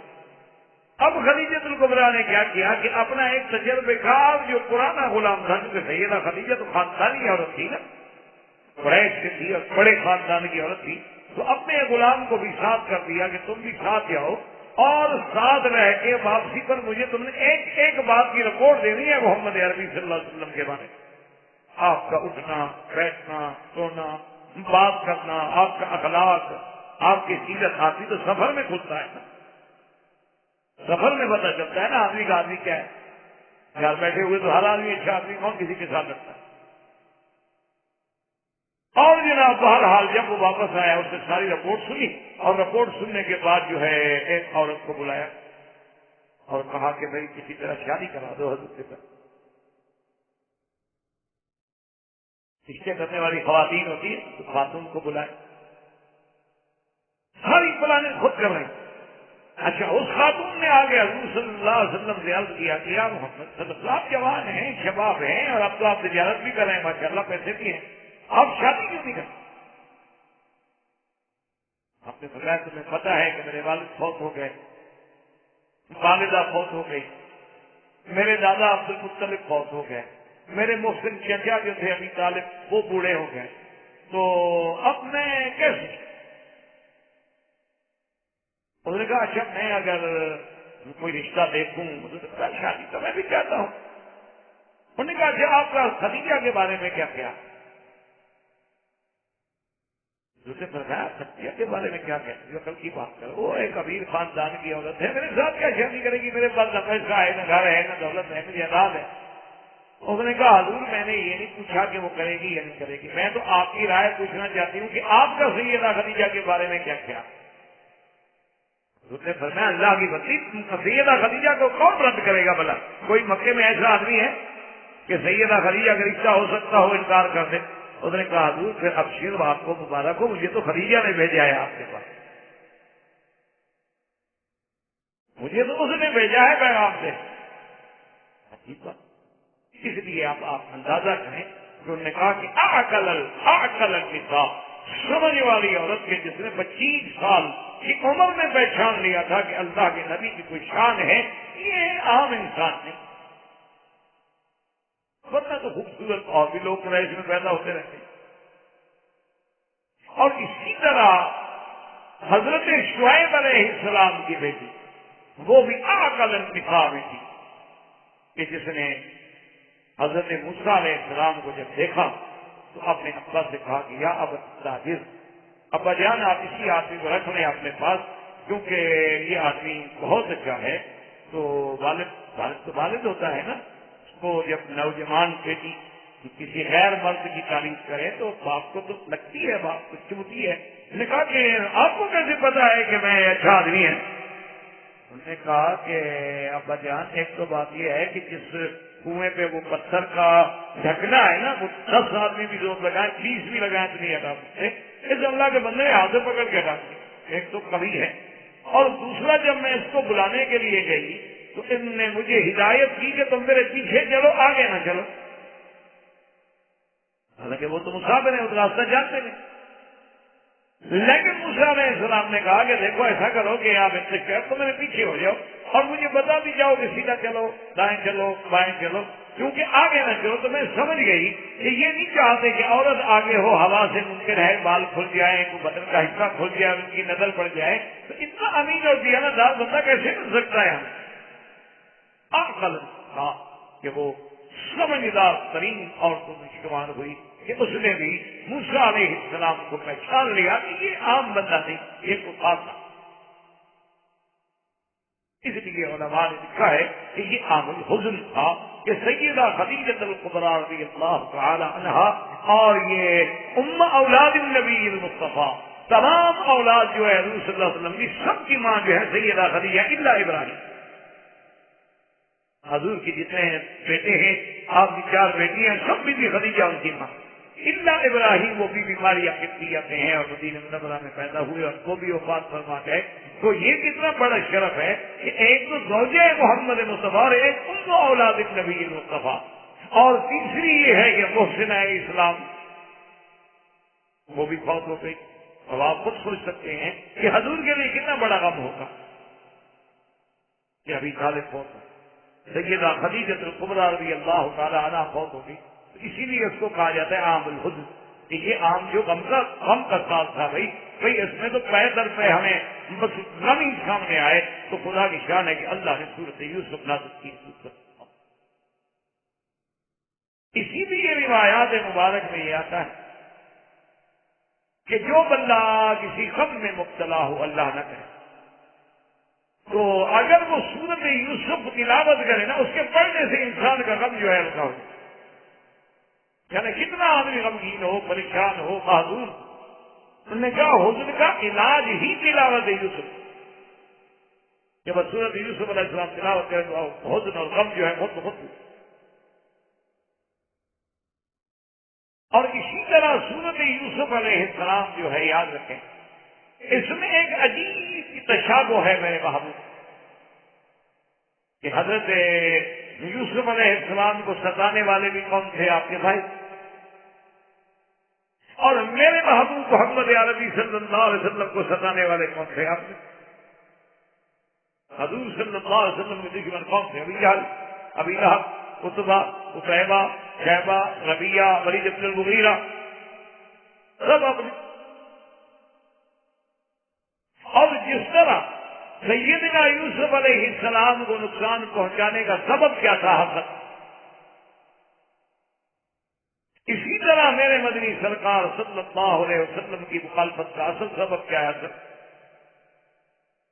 کہ اللہ نے حضور کو اتنا اونچا کر دیا، اللہ نے حضور کو اتنی عظمت دے دی، اتنی شان دے. اب یحسدون الناس علی ما آتاہم اللہ من فضلہ. تو یہ ایک بہت بڑا تشابہ ہے قصہ یوسف علیہ السلام میں اور قصہ سرکار دو عالم صلی اللہ علیہ. اور اسی طرح ایک بات یاد رکھیں کہ اللہ نے پیغمبروں کے بڑے قصص بیان کیے ہیں قرآن میں. انشاءاللہ آپ پڑھ بھی رہے ہیں، سن بھی رہے ہیں، اور زندگی رہی اور اللہ نے توفیق دی تو آئندہ بھی ہم پڑھیں گے. لیکن کوئی قصہ جو ہے کسی جگہ ترتیب کے ساتھ، تکمیل کے ساتھ ذکر نہیں کیا گیا. جیسے آپ نے دیکھا ہے کہ نوح علیہ السلام کا واقعہ ہے تو کئی صورتوں میں مذکور ہے. اگر سیدنا ابراہیم الخلیل علیہ السلام کا واقعہ ہے تو کئی صورتوں میں. سیدنا موسیٰ علیہ السلام کا قصہ ہے تو کئی صورتوں میں، متعدد صورتوں میں ذکر ہے. اور ہر جگہ ایک اسلوب بیان ہے. لیکن یہ واحد قصہ ہے سیدنا یوسف علیہ السلام کا کہ جس کو اللہ نے ایک ہی مکان پہ قرآن میں ایک ہی صورت میں اور پوری ترتیب کے ساتھ کیا.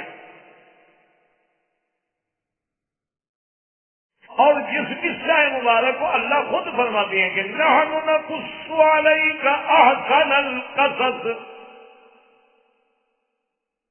نحن نقص علیک احسن القصص بما اوحینا الیک هذا القرآن وَإِن كُنتَ مِن قَبْلِهِ لَمِنَ الْغَافِلِينَ. اللہ نے فرمایا ہم آپ پہ بہترین احسن القصص. اور یاد رکھیں قصہ جو ہے قصہ کیا معنی ہوتا ہے؟ کسی چیز کا ایک کے پیچھے جیسے قدم پر قدم چلنا. یعنی آپ اگر آگے جا رہے ہیں نا، میں آپ کے قدم پہ چل رہا ہوں تو مانا یہ کسی کو کہتے ہیں آدمی کا. تو قصہ جو ہے الاصل تب الاصل، ایک واقعے کے بعد واقعہ، واقعے کے بعد واقعہ.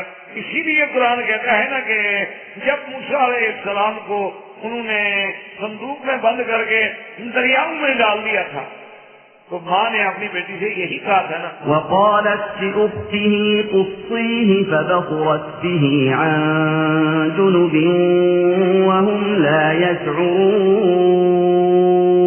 ماں نے کہا کہ بیٹی اسی راستے پہ جاؤ نا ذرا، چل کے پتہ تو کرو موسیٰ علیہ السلام کہاں پہنچے. تو وہاں بھی لفظ جو ہے اسی کی وہ قصہ سے ہے. اسی لیے اللہ نے فرمایا احسن القصص. اور پھر اس کی براہ راست نسبت ہے. اللہ قرآن تو سارا اللہ کا کلام ہے، لیکن یہ بھی یاد رکھا کریں کہ جس کام کو اللہ خود یہ فرمائے ہم نے کیا. سارا کوئی کام بھی فرشتے کریں، اللہ کے حکم سے کریں. کوئی بھی چیز اللہ کے حکم کے بغیر نہیں ہوتی. لیکن جس چیز کی نسبت براہ راست اللہ اپنی ذات کی طرف کرتے ہیں تو اس چیز کی عظمت کا خود اندازہ کر لیں کہ وہ چیز کتنی بڑی عظیم ہو. کہ اللہ تبارک و تعالیٰ نے جیسے حضور کے بارے میں فرمایا کہ انا اعطیناک الکوثر، ہم نے انا نحن نزلنا الذکر، ہم نے قرآن انا انزلناہ فی لیلۃ القدر، ہم نے اتارا. ایک عظمت ہے قرآن، ورنہ لانے والے تو جبریل ہے، اترنے والے تو جبریل ہے، آگے پڑھنے والے تو جبریل ہے، لیکن حضور اللہ پاک اپنی ذات کی طرف نسبت فرماتے ہیں. تو اس لیے یہاں بھی اللہ پاک نے فرمایا کہ نحن نقص علیک احسن، اس کی عظمت کا اور اس کی رفعت شان کا آپ یہ اندازہ. اور پھر اس میں جس پیغمبر کا قصہ ہے یعنی سیدنا یوسف علیہ السلام، وہ بھی اتنے شان والے پیغمبر ہیں کہ آپ بھی نبی، والد بھی نبی. یعنی آپ اندازہ کریں نا کہ یوسف علیہ السلام بھی نبی، آپ کے ابا یعقوب علیہ السلام بھی نبی، یعقوب علیہ السلام کے ابا اسحاق بھی نبی، اور اسحاق کے ابا ابراہیم الخلیل بھی نبی. یعنی آپ اندازہ کریں کتنی بڑی شان ہے کہ یعنی پوری نسل، اندازہ فرما لیں کہ پوری نسل نبی ابن نبی ابن نبی ابن نبی، یعنی باپ نبی، دادا نبی، باپ دادا نبی. اسی لیے جب حضور صلی اللہ علیہ وسلم پوچھا گیا تو آپ نے فرمایا کہ الکریم ابن الکریم ابن الکریم ابن الکریم، یعنی کریم ابن الکریم، غور یعنی یوسف ابن یعقوب ابن اسحاق ابن ابراہیم الخلیل علیہ السلام. یعنی آپ اندازہ فرمائیں کہ کتنی بڑی عظمت ہوگی یوسف علیہ السلام کی کہ نبوت کے گھرانے میں اور خان وعدہ نبوت میں پیدا ہونے والا حضرت یوسف علیہ السلام. اسی لیے اس قصے کی عظمت کتنی. اور اسی کے ساتھ آپ یہ بھی دیکھیں کہ قرآن پاک نے حضرت یوسف علیہ السلام کے بارے میں یعنی غلام حلیم کا لفظ بھی آئے گا، آپ کے بارے میں غلام حلیم کا لفظ بھی آئے گا، آپ کے بارے میں آتینا ہو حکمن و علما کی شان بھی آئی، اور آپ کے بارے میں علمنا ہو یعنی تعویل الاحادیث کا علم بھی آیا. تو یہ ساری صفت جو ہے صرف یوسف علیہ السلام. اور اسی طرح یہ بھی یاد رکھ لیں کہ یوسف علیہ السلام جو ہے یعنی جن کے بارے میں معراج کی رات سرکار دو عالم صلی اللہ علیہ وسلم سے ملاقات ہوگی، اور آپ نے فرمایا کہ یوسف علیہ السلام جو ہے اللہ نے اس کو شطر الحسن، یعنی جو اللہ نے حسن و جمال پیدا کیا ہے اس کی مثال سمجھ لو کہ اگر اس کو تقسیم کیا جائے تو آدھا حسن و جمال تو اللہ نے ساری مخلوق کو دیا، یعنی ساری مخلوق کو، انسانوں کو، حیوانات، پرند چرند، ہر کی جگہ کیسے کیسے پرندے خوبصورت ہوتے ہیں، آدمی دیکھتا رہ جاتا ہے. اللہ نے آدھا حسن تو ساری کائنات میں تقسیم کر دیا، اور آدھا جو ہے وہ سارا جو ہے وہ سارے کا سارا یوسف علیہ السلام کو عطا فرما دیا. اب ان کے حسن و جمال کا خود اندازہ کریں کہ جن کو اللہ نے شطر یعنی آدھا حسن عطا فرمایا ہو ان کے جمال کا کیا ہے. اسی لیے اور اسی سے علماء نے ایک عجیب بات لکھی ہے، انہوں نے فرمایا کہ جب یوسف اتنا خوبصورت ہے، اتنا جمال ہے، اتنا کمال ہے، تو یوسف کے پیدا کرنے والا کا جمال کیا، یعنی اس خالے کے حقیقی کا، خالے کے یوسف علیہ السلام کا جمال کیا.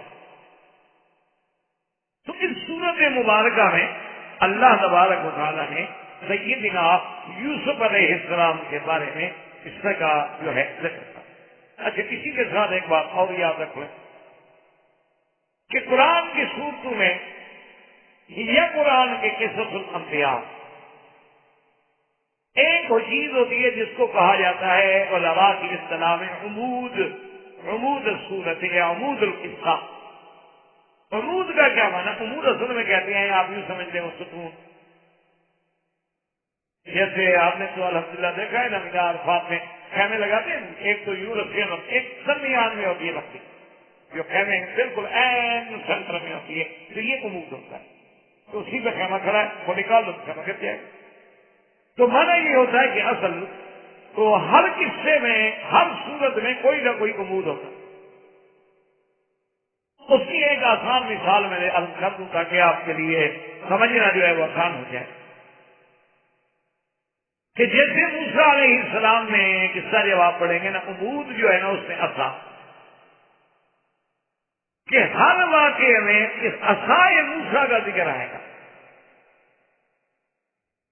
کیا مطلب اصل یہ ہے کہ بھئی جب نبوت کا ملنے کا وقت آیا عصا، معجزہ ملا تو عصا، پھینکو اور سانپ بن جائے، فرعون کا مقابلہ ہوا عصا، دریا سے گزرنے لگے تو عصا، پانی کی ضرورت پڑی پتھر پہ مارو تو ہر جگہ عمود جو ہے وہ عصا ہے۔ اور یوسف علیہ السلام کے قصے میں خدا کی شان ہے، عمود جو ہے وہ آپ کا کمی ہے کہ قصے کی ابتدا میں بھی اور انتہا میں بھی حضرت یوسف علیہ السلام کا کمی بھی ایک مسئلہ ہے۔ اچھا، خدا کی شان ہے، مفسرین نے لکھا کہ بچپن میں بھی ایسا تھا، یعنی ابھی آپ چھوٹے سے تھے، 2-3 سال کی عمر تھی، تو آپ کی خالہ جو تھی، اچھا اب یوسف علیہ السلام جیسا بچہ ہو، بچہ تو لوگوں کا بھی آدمی کو پیارا لگتا ہے، کسی کا بچہ ہو، آدمی کسی کا بچے کو دیکھے نا تو خدا کی قدرت ہے، اللہ پاک نے ایسی شفقت دل میں رکھی ہوتی ہے کہ آدمی کو خود بخود پیار آتا ہے، حالانکہ پتہ نہیں ہوتا کہ وہ کون ہے بچہ، کہاں کا ہے۔ اور یوسف علیہ السلام جیسا بچہ ہو تو خالہ لے گئی اپنے گھر میں، اور یعقوب علیہ السلام نے حکم بھیجا کہ بھئی یوسف علیہ السلام کو واپس لے آؤ، اور خالہ گھر میں دیتی نہیں، خالہ بھی تو ماں ہوتی ہے، مجھے بھی تو حق ہے۔ انہوں نے کہا چلو 1 دن 2 دن 3 دن 4 دن 1 ہفتہ بھی یہ تو نہیں کہ تم یوسف علیہ السلام کو لے جاؤ۔ انہوں نے کہا حضرت مہربانی کریں، میں اس بچے کے بغیر اب رہ نہیں سکتی۔ انہوں نے کہا اللہ کی بندی تو ہم بھی تو نہیں رہ سکتے نا یوسف کے۔ تو انہوں نے کہا ہے کہ وہ بی بی صاحبہ نے کیا کیا کہ ایک قمیض جو تھا نا جی، ایک قمیض کو لپیٹ کے، اور بڑا اگر ریشمی قمیض ہو نا جی تو بڑی معمولی سی بات ہے، اتنا سا بن جائے گا۔ یہ تو آپ کے ہاں کسی زمانے میں معروف ہوتا تھا کہ ڈھاکہ کی ململ کا پورا تھان جو ہے نا آدمی جیب میں ڈال دیتا تھا۔ یہ ایک یعنی اللہ عالم مسل تھی، حقیقت ہی ہم نے دیکھا تو ہے نہیں، لیکن بہرحال یعنی اتنے لوگوں سے سنا ہے کہ وہ جھوٹ نہیں ہو سکتا، کیونکہ جب متواتر لوگ بات کریں۔ اسی طرح آپ دیکھ لیں آج بھی کہ جو خالص ریشم کا جو کپڑا ہے، یعنی 4-5 میٹر کا، اس کو لپیٹیں گے تو بالکل آپ کی جیب میں آ جائے۔ بہرحال تو کہنے کا مقصد یہ ہے کہ ان بی بی صاحبہ نے کیا کیا کہ ان کے قمیض کو لپیٹ کے ان کے سامان میں کسی جگہ چھپا دیا، اور بچے کو حضرت یعقوب علیہ السلام کے پاس بھیج دیا، اور کچھ دیر کے بعد یا دوسرے دن آئی کہنے لگی ہمارا ایک قمیض نہیں ہے۔ معلوم ہوتا ہے کہ بچہ لے آیا، انہوں نے کہا 2-3 سال 4 سال کا بچہ ہے، وہ کیا کرے گا؟ انہوں نے کہا تو کہاں گیا؟ مقصد یہ تھا کہ میری چوری اگر مل جائے پھر وہ تو بندہ میں لے جاؤں گی نا، وہ تو میرے پاس رہے گا نا چور۔ تو وہاں بھی جو قصے کا مسئلہ بنا وہ بھی قمیص بنا یوسف علیہ السلام کے لیے مسئلہ، اور جناب وہ آئے تو قمیص مل گیا۔ تو یوسف علیہ السلام نے، حضرت یعقوب علیہ السلام نے فرمایا یوسف علیہ السلام کی خالہ سے کہ بھئی یہ 4 سال کا چور تو بڑا سمجھدار ہے کہ اتنی اچھی طرح اس نے لپیٹا اور پھر ان کپڑوں میں اس کو بڑا محفوظ طریقے سے باندھا، یہ تو بڑا آدمی بھی نہیں باندھ سکتا، خدا کی بندی سچی بات کرو۔ اس نے کہا سچی بات یہ ہے کہ میں یوسف کو لینا چاہتا، میں نہیں بہانا ہے۔ تو عمود قصہ جو ہے وہ دامان یعنی یوسف علیہ السلام ہے، جس کا ذکر آپ کو ابتدائے صورت میں بھی اور انتہائی صورت میں بھی انشاءاللہ اللہ منظور ہے تو پھر۔ اور اسی طرح اب ابتدائے صورت جو ہے وہ بھی اللہ تبارک و تعالیٰ نے یعنی حروف مقطعات، یہ بھی اللہ کی حکمت، لیکن حروف مقطعات کوئی ہر صورت میں تو نہیں ہوتے، جیسے سورۃ القحف عظیم سورت، لیکن الحمدللہ الذی انزل علی عبدہ الکتاب، تقریر اذا الشمس کورت، اذا السماء انشقت، اذا السماء انفطرت، عما یتساءلون، عبس وتولی ان جاءہ الاعمی، کوئی حروف نہیں۔ لیکن بعض صورتیں ایسی ہیں کہ جن کے اندر حروف مقطعات، جیسے مثلا سورۃ البقرہ میں ہے الف لام میم، اسی طرح جیسے حامیم، یا حامیم عین سین قاف، تو حروف مقطعات بھی تو ایک عجیب چیز ہے نا، ایک ایسا راز ہے جو آج تک نہیں کھل سکا۔ تو قصہ یوسف کی مناسبت سے اللہ کی شان ہے کہ اس سورت کی ابتدا جو ہے وہ بھی حروف مقطعات سے ہے کہ الف لام را، یہاں بھی 3 حروف کا ذکر ہے، الف لام اور را۔ بہرحال اس میں راج قول تو یہی ہے کہ اللہ اعلم بمرادہ، کہ ان کی حقیقت کو خدا، وہ بعض لوگوں نے لکھے ہیں اسباب کے، الف سے اللہ مراد ہے، لام سے جبریل مراد ہے، اور راز سے قرآن مراد ہے، لیکن بہرحال یہ باتیں کمزور ہیں، یہ باتیں کبھی نہیں ہیں۔ سیدھی بات یہی ہے کہ بھی ایسے حروف ہیں کہ جن کے معانی اللہ تبارک و تعالیٰ ہی جانتے ہیں، اور اسی میں اللہ کی حکمت ہے کہ اللہ نے اپنے نبی کے لیے ہر چیز تو کھول دی، تو کچھ تو ایسا رہے کہ حضرت کا بھی ایمان بالغیب ہو، ایسی چیزیں بھی رکھ دی جائیں جو حضور صلی اللہ علیہ وسلم کو بھی علم نہ دیا جائے۔ اس لیے فرمایا الف لام را تلک آیات الکتاب المبین انا انزلناہ قرآنا عربیا لعلکم تعقلون۔ اللہ نے فرمایا کہ یہ آیات ہیں ایسی کتاب کی جو کتاب واضح ہے، بین ہے، جس میں کوئی خفا نہیں، جس میں کوئی اغلاق نہیں۔ انا انزلناہ قرآنا عربیا لعلکم تعقلون، ہم نے اتارا قرآن کو عربی زبان میں تاکہ تم سمجھ سکو۔ اللہ چاہتے تو سریانی میں اتارتے تھے، عبرانی میں اتار دیتے، کسی بھی زبان میں اتار دیتے، لیکن بلد بھی عربی، نبی بھی عربی، قوم بھی عربی، قریش بھی عربی، اللہ نے قرآن بھی عربی میں اتارا تاکہ اس کو سمجھنے کے اندر آسانی ہو جائے۔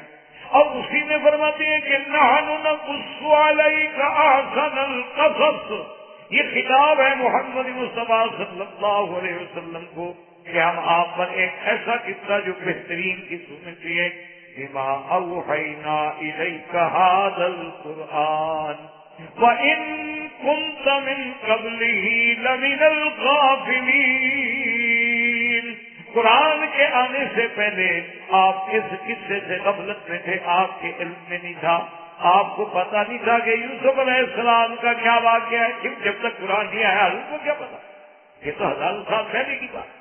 اسی لیے جیسے قرآن کہتا ہے کہ وَمَا كُنتَ تَدْرِي مَا الْكِتَابُ وَلَا الْإِيمَانُ وَلَٰكِن جَعَلْنَاهُ نُورًا، اللہ نے فرمایا میرا محبوب جب تک ہم نے قرآن نہیں اتارا، جب تک ہم نے وحی نہیں اتاری، آپ کو تو ایمان کی تفصیلات اور جزیات اور قرآن کے حقائق کا بھی پتہ نہیں، اس لیے فرمایا وَإِن كُنتَ مِن قَبْلِهِ لَمِنَ الْغَافِلِينَ۔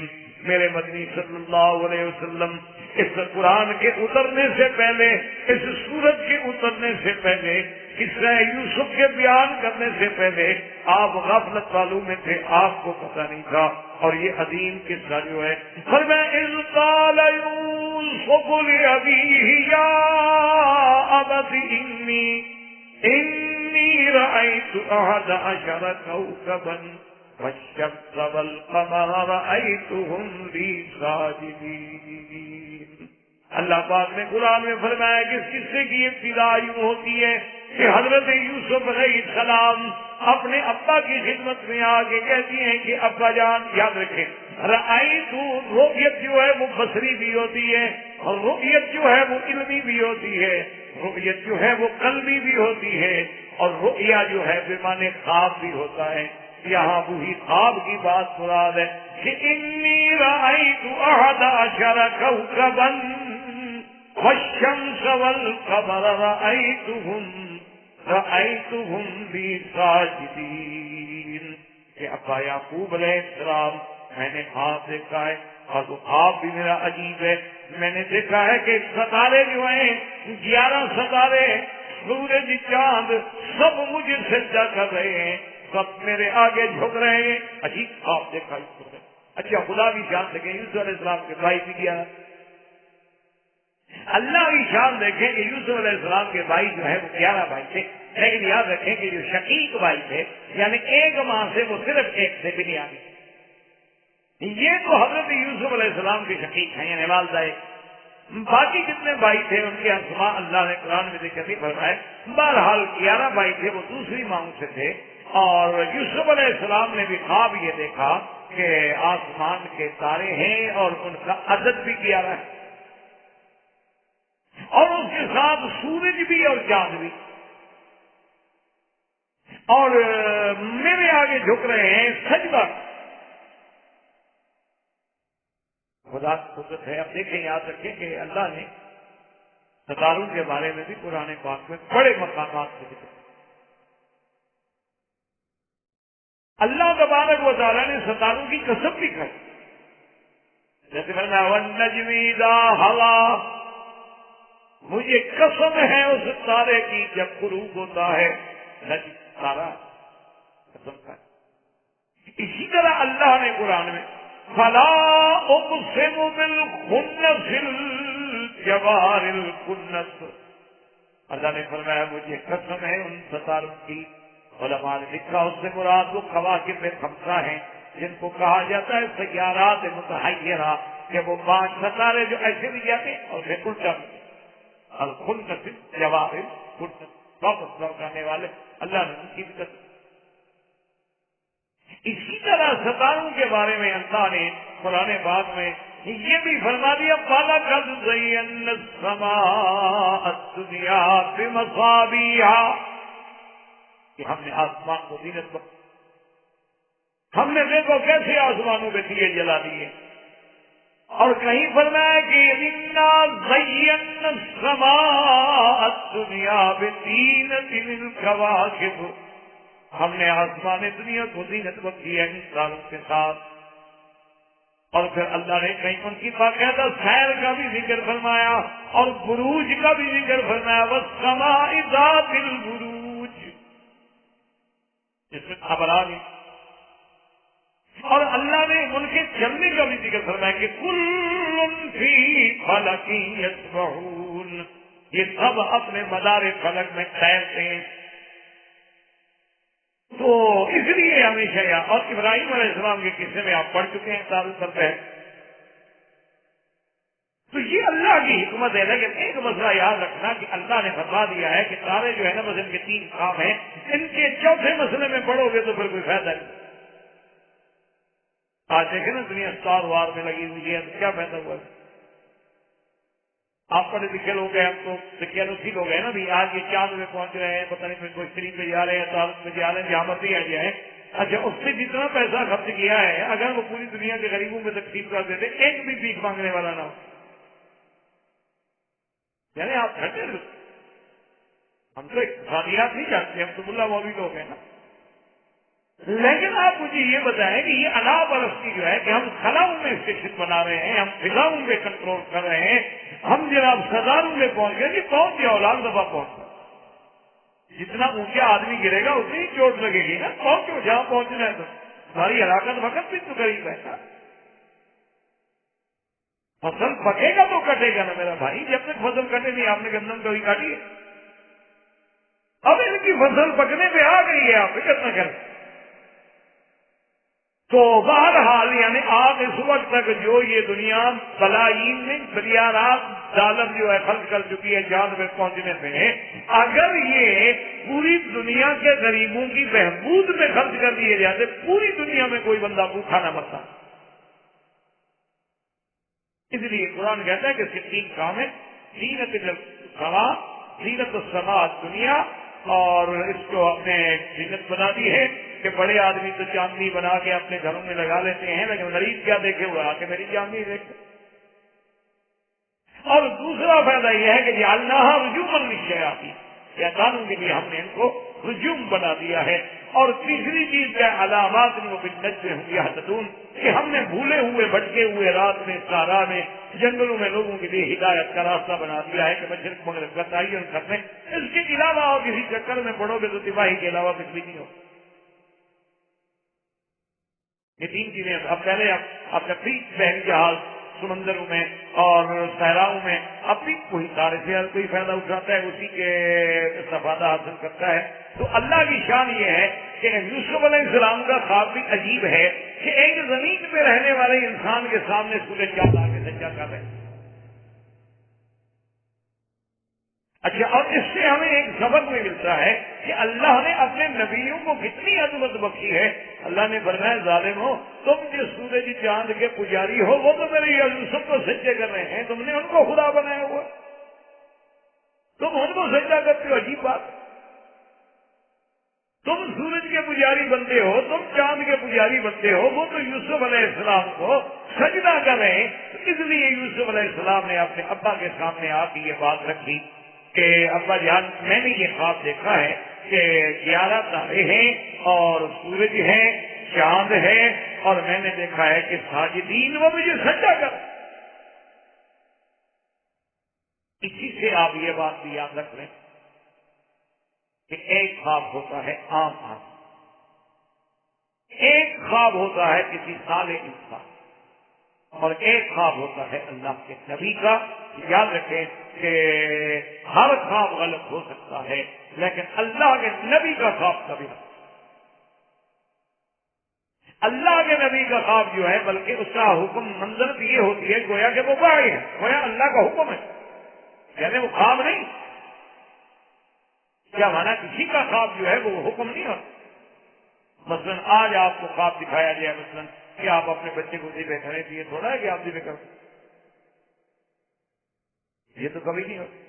ابھی 2-3 سال پہلے کی بات ہے، میں نے اخبار میں پڑھا تھا کراچی کے ساحل سمندر پہ کوئی 15-20 آدمی جو تھے وہ ڈوبے، ان میں سے کچھ کی تو زندہ نکال دیے گئے، کچھ کی لاشیں نکلی، کچھ کی لاشیں بھی یہاں بھی نہیں۔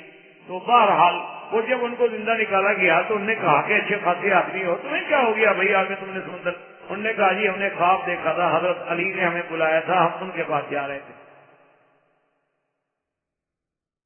تو انہوں نے سمجھا کہ ہمارا خواب جو ہے وہ بھی اتنا پکا ہے کہ آگے حضرت علی آ جائیں گے، اس مدرسے میں لے جائیں گے۔ ہم نے آگے چھلانگ لگا دی، حضرت علی وقت پہ پہنچے نہیں۔ تو انہوں نے کہا بس وقت وہ تو کربلا بھی نہیں پہنچے، تمہارے پاس کب پہنچے؟ کربلا پہنچے تو حضرت حسین شہید نہ ہوتے، وہ تو وہاں بھی نہیں پہنچے۔ تو بہرحال میرے کہنے کا مقصد یہ تھا کہ غیر نبی کا خواب کبھی سچا، کبھی سچا ہو گیا، کبھی غلط ہو گیا، کبھی اسی طرح ہو گیا، کبھی الٹ ہو گیا۔ یعنی خواب کبھی ایسا بھی ہوتا ہے کہ آپ دیکھتے ہیں کہ ایک آدمی کو موت آ رہی ہے، اللہ اس کی زندگی بڑھا دیتے، الٹا بالکل الٹ ہو جاتا جیسے ابراہیم۔ لیکن جو نبی کا خواب ہے وہ وہاں، اس لیے آپ نے ابراہیم علیہ السلام کے قصے میں پڑھا تھا کہ جب ابراہیم علیہ السلام نے حضرت اسماعیل سے کہا تھا نا کہ میرے بیٹے میں نے خواب دیکھا، انی ارا فی المنام، میں نے خواب دیکھا، کھل کے بات انی اذبح کا، میں آپ کو ذبح کر رہا ہوں، فانظر ماذا تری، اب آپ دیکھیں غور فرمائیں آپ کا اس میں کیا خیال ہے؟ قال یا ابت افعل ما تؤمر، انہوں نے کہا ابا جان آپ کریں جو اللہ کا حکم ہے۔ ان کو پتا تھا کہ میرا ابا خلیل اللہ ہے، نبی ہے، اور ان کا خواب جو ہے وہ تو حکم خدا ہے۔ اس لیے حضرت یوسف علیہ السلام کو وہ نبی نہیں بنے، لیکن نبی تو ہے، ابھی نبوت نہیں ملی، ابھی تو بچپن۔ اور یہ بھی خدا کی شان ہے کہ 11 بھائیوں میں نبوت جو ملی تو صرف یوسف علیہ السلام۔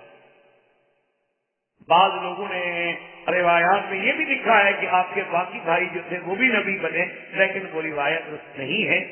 اصل روایت صحیحہ جو ہے وہ یہی ہے کہ اللہ تبارک و تعالیٰ نے نبوت کے لیے بھی اگر منتخب فرمایا، ہاں واضح ہے حضرت یعقوب علیہ السلام میں سے تو صرف حضرت یوسف علیہ السلام ہے جن کو اللہ نے نبوت کے لیے۔